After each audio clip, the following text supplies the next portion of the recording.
ചാത്തന്നൂർ ജംഗ്ഷനിൽ മദ്യപ സംഘത്തിന്റെ അഴിഞ്ഞാട്ടം. ഓട്ടോറിക്ഷ തൊഴിലാളികളുമായി യുവാക്കൾ ഏറ്റുമുട്ടി.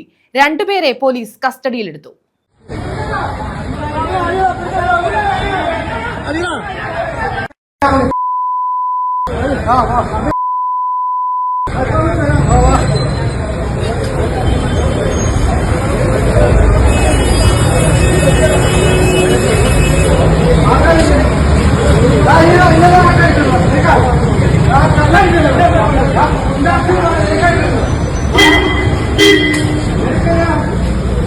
ചാത്തന്നൂർ ജംഗ്ഷനെ മണിക്കൂറുകളോളം ഭീതിയുടെ നിഴലിലാഴ്ത്തിയാണ് മദ്യപ സംഘം അഴിഞ്ഞാടിയത്. കഴിഞ്ഞ ദിവസം വൈകിട്ടായിരുന്നു സംഭവം. ഓട്ടോറിക്ഷ വിളിക്കുന്നതുമായി ബന്ധപ്പെട്ട തർക്കമാണ് കയ്യാങ്കളിയിലും സംഘർഷത്തിലും കലാശിച്ചത്. സംഭവത്തിൽ ആദിച്ചനല്ലൂർ സ്വദേശി രാഹുൽ കൃഷ്ണ, ചാത്തന്നൂർ കിണറ്റിൽമുക്ക് സ്വദേശി രാഹുൽ എന്നിവരെ പോലീസ് കസ്റ്റഡിയിലെടുത്തു. പിടിയിലായ യുവാക്കൾ മദ്യലഹരിയിലായിരുന്നു.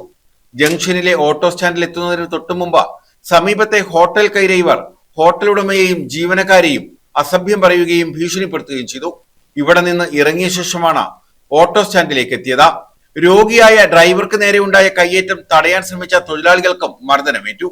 നിരവധി കേസുകളിൽ പ്രതികളായ യുവാക്കളുടെ പശ്ചാത്തലം അറിയാമായിരുന്നതിനാൽ ഓട്ടോറിക്ഷ തൊഴിലാളികൾ ഇവരുടെ ഓട്ടം പോകാൻ വിമുഖത കാണിച്ചു. ഇതിൽ പ്രകോപിതരായാണ് യുവാക്കൾ ഓട്ടോറിക്ഷ ഡ്രൈവറെ അസഭ്യം പറയുകയും കയ്യേറ്റം ചെയ്യുകയും ചെയ്തത്.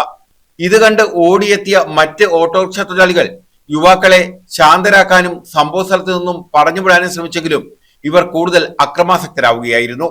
വിവരമറിഞ്ഞെത്തിയ ചാത്തന്നൂർ പോലീസിന് നേരെയും യുവാക്കൾ തിരിഞ്ഞു. യുവാക്കളെ ജീപ്പിൽ കയറ്റാൻ ശ്രമിച്ച പോലീസുകാരെ പരസ്യമായി വെല്ലുവിളിക്കുകയും ആക്രമിക്കാൻ മുതിരുകയും ചെയ്തു.